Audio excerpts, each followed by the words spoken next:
Greetings and welcome, East Hampton and community. Thank you for tuning in to Café with Sandra K. We are in the height of the summer season, and we are all looking forward to one of the nation's leading literary celebrations, the premier literary event here in the Hamptons. The East Hampton Library's 18th annual fundraiser, Authors Night, happening August 13th at 5 p.m. in the heart of the East Hampton Village at Herrick's Park. With us today is the chair of the East Hampton Library, the founder and the creator of Authors Night. We also have Amy Levin-Schaefer, committee co-chair and board member of the East Hampton Library. Let's meet these very charming ladies and learn all about Authors Night. Welcome, Sheila. Welcome, Amy. Hi, Sandra. Hi there. Great to have you. Thank you. Well, we're all very excited for Authors Night. We know that you created this event. How did that happen? Well, it happened by accident. I had heard about an event that was being done in another library in Westchester, and I became interested in what they had done, and so I called them up, and they were willing to meet with me, and they put a little committee together of the people who had been involved with their event. And they explained how they did it. They didn't have any authors, and they said to me, don't have any authors because they'll never come. They'll always disappoint you. So I kind of I kind of followed what their suggestion was, and we had themed dinners that were based on, let's say, Anna and the King of Siam. People would get dressed up in period outfits, and that was okay. That was really nice. But we wanted to do something where we could really highlight and celebrate the authors that we had in East Hampton. And so we changed it to Authors Night. And from then on, it's always been Authors Night at the East Hampton Library. Great. Can you speak to us about what Authors Night looks like? Well, it is a very large tent, and as you said, we're at Herrick Park this year, and we're very thankful to be able to move there because space is always an issue in our tight little town. And we will have 100 authors, 2 people at each table, so we'll have 50 tables, plus food, and we have a raw bar and wine and everything, or is many things are donated. Not everything. We would like everything to be donated, but not yet. And so the people interested in meeting the authors come in, and they stand in a line and they wait for them and they talk with them, and some of them even bring their books that they've had at home. They want to get their book signed, and we're perfectly fine with that. They get to chat with the author and then buy the book and have it personally inscribed, which really means a lot to them. Sure. It's an intimate experience with brilliant minds, some of the best journalists in the nation and even around the world, and they get to meet with them and talk with them. It's fantastic in a very comfortable, casual setting. Well, it's really exciting for us, and it's a lot of hard work, and we should talk to Amy about how it all gets put together. Yes, Amy, let's do it. Right. Talk to us. Soon after the event in August, pretty soon after, we should start for the next year. We have an interesting committee. I'm going to guess about 10 people or so are on the committee, and it's a very diverse, eclectic committee, but the common shared love of books, reading, and the library and community, so everyone has that in common. And we actually have a lot of fun, and we start out with one spreadsheet with our wish list, and we reach for the stars on a lot of the authors, and occasionally our wishes come true. We get someone that is not in the community that travels just to attend our event, because we're nationally the most premier literary event in the country, so it's wonderful. So we start with our list, our master list, and we try to incorporate a lot of different genres, whether it's cookbooks or decorating, fiction, nonfiction, biographies, some possibly poetry, so we try to run the gamut and be as diverse in our author selection as we can. And we send out letters, phone calls, go through friends, Instagram, other social media avenues to approach these authors and ask them, and some are done through their PR agencies, but through Instagram, I've been able to contact the authors directly and get a response, and that's been somewhat successful. And then Is it limited to 100 authors? Yes, Yes. yes. Okay. Yeah. That is our complete max. Okay. 1 year we had 175. Yes, we did, which was pretty crazy.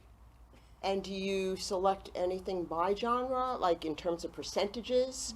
Do you Well, look we at try. that? We know what Okay. sells and what people want. Like we like a sexy cookbook author, that someone would be really, want to buy, cookbooks from, whether it was Ina Garden. or Right. Florence Fabricant, Yeah. or this year we have Eric Kim, who is a Korean chef from New York City that writes for the New York Times, and we have Amanda Hesser. She was Amanda. also Yeah. a New York Times food writer, so we have 2 New York Times writers coming with their book. So that is a genre that always sells. So Great. we have beautiful decorating books, designers come and people love a great coffee table book. But I would say for the most part, we do really well with nonfiction Okay, super. and Right. biographies and Yes. political. Right. Those are all areas that we love to get the great authors to come with.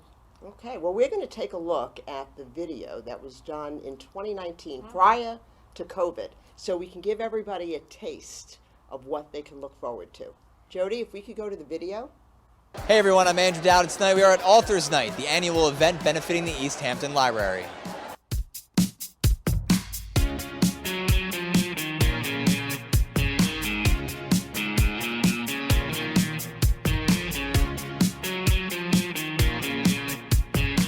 We're here with Candace Bushnell, Holly Peterson, Thomas Mayer, Barbara Kavovit, and her book Heels of Steel. So tell us about it. Well, Heels of Steel, I wrote, believe it or not, sitting outside by my pool in the Hamptons 4 years ago. I started to feel like women needed to be inspired by another woman. So it's about dating over 50 and all of the strange things that happen. This is my second book about the Hamptons. I've written 6 books, and this is a book of social satire about life and love and sex and dinners and playing and everything in the Hamptons. Well, it's the story of 2 gangsters who were hired by the CIA to kill Cuba's Fidel Castro during the Cold War. Rouge is about the women that founded the first multi-billion-dollar category, the cosmetics industry, during the 1920s. So the book is a historical novel. It spans 1920 to 1950. And then just got picked up by Sony Pictures. Yes, it did. So the legendary Wendy Feinerman, who won an Academy Award for Best Picture for Forrest Gump and The Devil Wears Prada and Stepmom, among others, she read it, got halfway through it, and said she wanted to do it, and they sold it Sony the week before the book came out. So I'm very, very proud. Joining us now is Andrew Giacono, author of The Park Avenue Face. We've talked to a lot of people about books dealing with the Hamptons and summer. This is obviously a little bit different. Well, it is about the Hamptons, not about summer, but people, what they do is they do procedures and things so that they look great for the Hamptons for the summer. There you go, okay. So in a way, it is good. Yeah, I'm a plastic surgeon. I practice on Park Avenue, and I specialize in facial surgery. For people that are out enjoying the beach on a Saturday looking for a good book, here's the pitch. Why should they pick up yours? Oh, it's got everything. It's got a love story, it's got a murder mystery, it's got history, and really a very deep, complex, emotional backstory to it that comes together to a surprising and also fulfilling conclusion. This is an ideal book for the swimming pool, the lake house, the beach. It's really good for a hammock. It's hammock approved. Okay. Buy this book because it's like taking a vacation in Barbados in the 19th century. So you get to be there with your palmetto fans and your hoop skirts. I mean, admittedly, not the best beachwear, but hey, you take what you can. What's your first impressions on the event and what this benefits? Well, I'm really honored to be a part of it, first of all. Libraries are kind of where my heart is. I grew up, obviously reading all the time, so I was always at my library. This is my 6th time at Authors Night. I've written 6 books. I love it. I think that as an author in this country, it's not so easy to find ways that other people are helping to support writers in this country. So authors are so grateful to Saunders and other organizations that understand that the culture in the community needs to be supported at all levels. And to have a party in the Hamptons in a tent on a beautiful Saturday where people can look at books and buy books and support authors, and the authors can mingle with the readers is absolutely ideal. It was books that drew me to this place in the first place, so to have a night like this that gives back and celebrates it is really a big deal, and I'm honored to be a part of it. Saunders and Associates is proud to be a sponsor of this event. All the books tonight are donated, and all the proceeds go to benefit the East Hampton Library. I'm Andrew Dowd. That's what's happening in the Hamptons. Fantastic. Yeah, I had never seen that. Yes, That is isn't that really fantastic? fabulous. It is Very a great video. great Yeah. indication, showcases everything, tells It us the does. story of what the event is. Right. One thing we didn't talk about prior, which we're going to get to, is dinner parties. The dinner parties. That's what I was just thinking when I was watching this. Thought, wow, there's nothing about our dinner parties. So well, tell us. Okay, so we have 25 parties lined up at beautiful homes throughout the Hamptons that people can buy tickets for. And when they buy the ticket based on the author, not the address of the house. So Okay. that they don't know if they're going to be on Further Lane Yes. or on Cedar Street, or they're going to be in Watermill or Bridgehampton. Okay. So they find out 2 weeks ahead of time, and that's the really thrilling part of it, is that it's this big secret, and it has worked for all of these years. And I'm happy that people are willing to go along with it. Sometimes people don't understand, and they call up and they'll say, you know, I'm looking at the invitation and I can see the authors, but who's hosting those authors? And I tell them, well, that's the big secret. And they understand. They do. They get it after a while. Yes, and it's very exciting, and I think once you've attended one dinner, Yeah. you realize what a magical evening it Yeah, can be. it is great. Well, the combination of the excitement under the tent Yes. and the buzz and the feeling of just the excitement under the tent, and then going to a dinner and having the time to sit and talk to an author and really get to know them. It's a great combination for You Wonderful. know, Can we speak about some of the authors that might be at these dinner parties? yes, actually, you know, I'm looking at the 5 books that are here on the table, and I have read 4 of them. Okay. So I feel, wow, I've really done my job, haven't I? Yes, you So have. I'm going to talk about American Dirt. That is a really interesting book. It was a very controversial book. It was a book that Oprah chose for her book club. And the controversy was about this author who was not Mexican, but writing about immigrants from Mexico, people who were running from Mexico to the United States. And so there were some people who were very angry at her that she was adopting other people's nationality issues and that she shouldn't have been writing that book. But then I read the book, and I read it because I wanted to make sure that this book was something that we would be proud to have Yes. at our book event. And I have to tell you, I was so taken with it that if she doesn't have a place to stay, she can stay in my house. Okay. Now, there were 34 languages this was translated into, and 2 million copies sold. Yes, and the last time I looked on Amazon, there were 100,000 reviews for the book. That is highly unusual. Usually, like when I see 10,000 reviews, I go, wow, this is an author that we really should consider. But I see 100,000 reviews, I go, we've got to get her. Her publicist from the publisher contacted us. We did not reach out to her. They reached out to us, and they asked us if we would like to have her. Wow. We were really excited about it. Janine Cummins. Cummins. Yeah. Very nice. Great. Amy, would you like to talk to us about the Pulitzer Prize winning book, Invisible Child? Yes, Andrea Elliott is an investigative journalist at the New York Times. This is her second Pulitzer. She won one in the early 2000s where she reported on Muslims living in New York City after 9/11.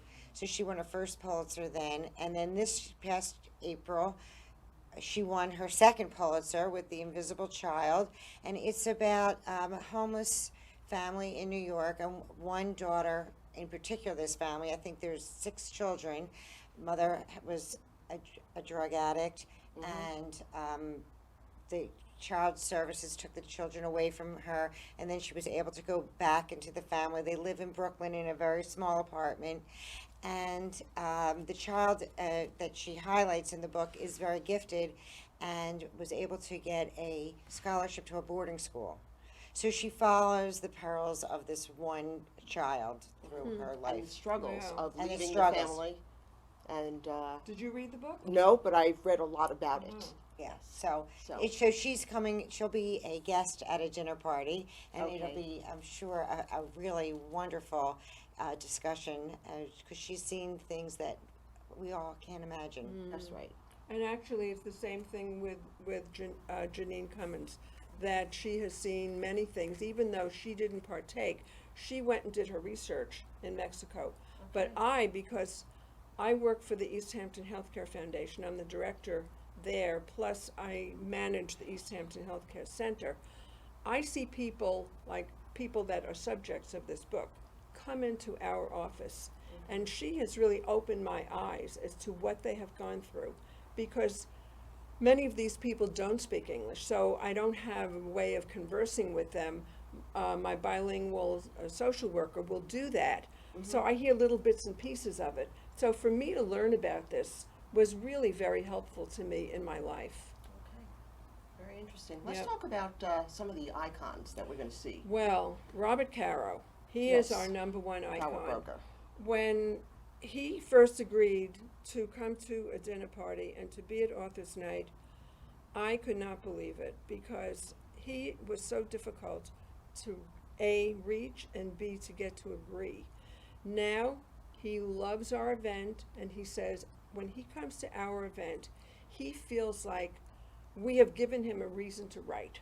Isn't that He something? gets so excited about writing.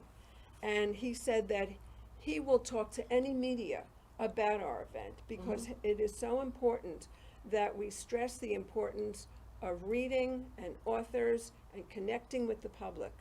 And I am just so grateful that we can count on Mr. Caro year after year after year. He's been with us now for about 16 years That's of our fantastic. events. And I've read he is considered the standard for Yes. other fellows, for all Right. the other journalists out there.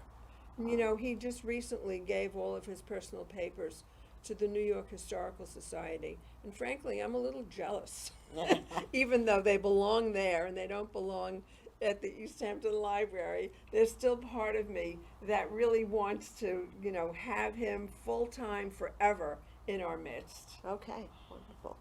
Carl Bernstein. Why don't we talk about Carl Bernstein? Well, I am in the middle of reading that book. It is such a charming book. It's his memoir. It is, but it takes place in the early part of his beginnings of working for newspapers. So he's not working for the Washington Post, at least where I am in the book. Okay. He's working for a newspaper called The Star, and he has great recall about what it was like and what he did.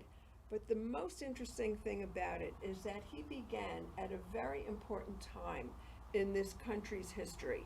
There was Martin Luther King, there was March to Washington, there was John Kennedy being murdered, there was the Cuban Missile Crisis, and he was right at the beginning of his career involved with reporting on these stories. And even though he was a young pup in the industry, they gave him a lot of responsibility. They must have seen that he had a special quality and an ability to be able to do what it was that he had to do to get the stories out, to write them properly, and to represent the newspaper really well.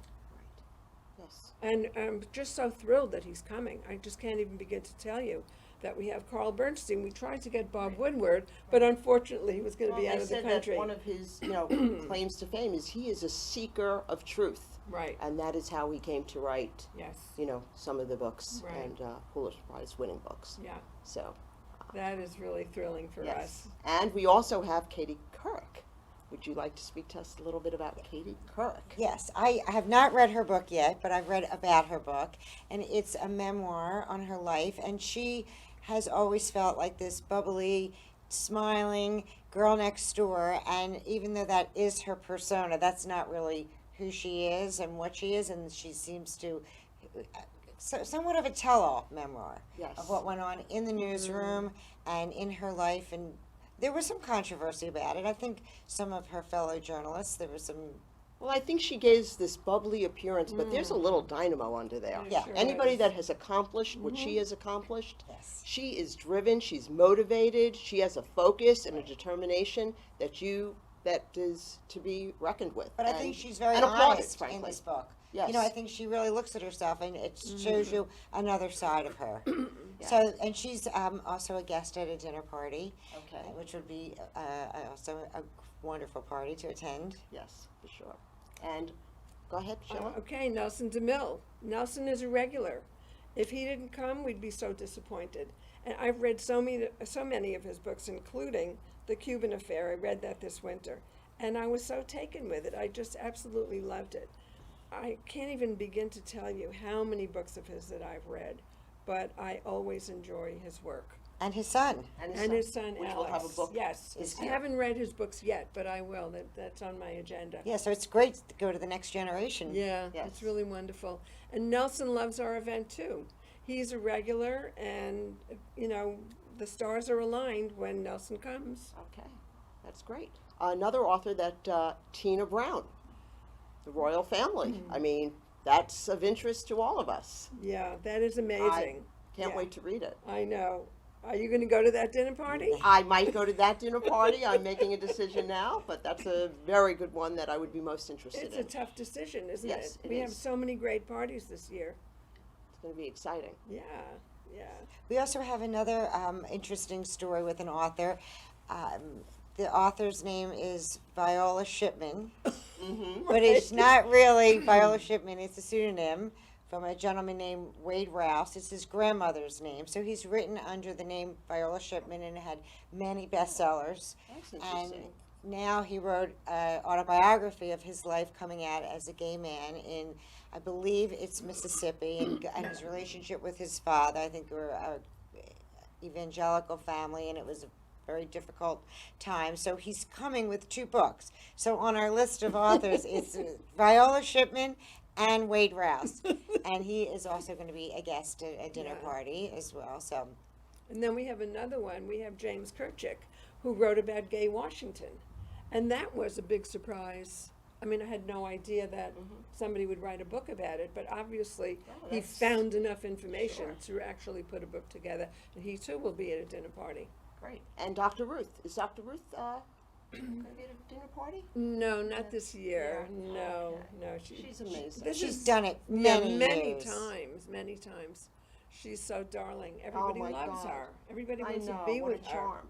Yes. Florence Fabricant, I Florence, believe. yes, She will Florence have a will dinner be there. party. There is, and also we have Toba Feldshuh, Yes, who amazing. is a renowned Wait, now she just actress. got the role in Funny Girl. I know. Oh I know, my she's God, fabulous. she is fabulous. I saw her at Bay Street at one of her one Yeah, woman performance. I did. I saw that It was too. phenomenal. That was Dr. Absolutely. Ruth, becoming Dr. That's Ruth. right. It was absolutely And phenomenal. Dr. Ruth was there, I think. Yes, yes. Yes. She's Yes, so she got the lead in Yeah. in Funny Girl. She's replacing Jane Lynch. So Interesting. That will be great yes, to see. Toba at a dinner party. yes, so Okay. that it just before she goes on Broadway. So that's a Yeah. great up close and personal. You get an author and a Broadway actress. Good. Very nice. Yeah. Any other authors you want to touch on? We're well, Let's see. Montauk. Tia Williams. Yes. You know her background at all? I know she was in the beauty business for many, many years. She's now a best-selling author. I mean, let me see that invitation. I just want to take a look at it. We have some really, really interesting authors. This are the best group of authors that we have ever had at our event, and I think a lot of it is because of the pandemic. For Yes, 2 everybody years, there was can't wait to basically get out no, and- yes, and that's what we're And finding. attend. I mean, we I am actually spreading the word, frankly, among my contemporaries that I've been sending the link to authorsnight.org. Everyone should attend. Yeah. It But we is- had a lot of support in those 2 years. We had We did. Zoom authors nights, We and did. people would sign up, and we had a great support from the authors and the community. And obviously, for Yeah. everyone, a tough time, but we were able Yeah. to pull it through and continue the trend. And we- one history. thing that's nice, you have the tent set up, and the next day you have Right, a the children's fair. the free children's fair. We welcome every child in the Hamptons. They're all they're welcome to come. It's free for them. There's free food and games and music and all sorts of things. And some children's Jugglers. books authors. Right. And those we don't sell. I think we get part of the proceeds for that, and all the money that we make goes into paying for all of the free programs that we have for the entire year. So we are funded by the school districts from East Hampton, Waynescott, and Springs, but it's only a portion of our budget because we want to do everything that we can free for the entire community, Isn't which that is fantastic? very, very unusual. Yes, that is unusual. So we follow in Benjamin Franklin's footsteps. That's what we always talk about. That his friends in the 1700s, they all got together and they said, we have to make sure that people have access to books. And how do we do this? We should start a lending library. And so we follow in their footsteps. Oh, how beautiful is that? Yeah. Well, on that note, ladies, I will thank you very much for being here. This was wonderful. We all look forward to Authors Night, August 13th. And up next, everyone, I'm proud to say that we will have Joe Guerrera, the owner of Citarella, and Joe knows fish, and he's going to be demonstrating for us all fabulous. about fish and what's local, what's not, and how to prepare it. So that should be a lot of fun. Great. But anyway, this was absolutely marvelous, really wonderful having Sandra, you here. thank See you you on so the 13th. much. Yes, Yeah. so exciting. Great, thanks Great. again. Thank you. Thank you from the library. Thank you. My pleasure.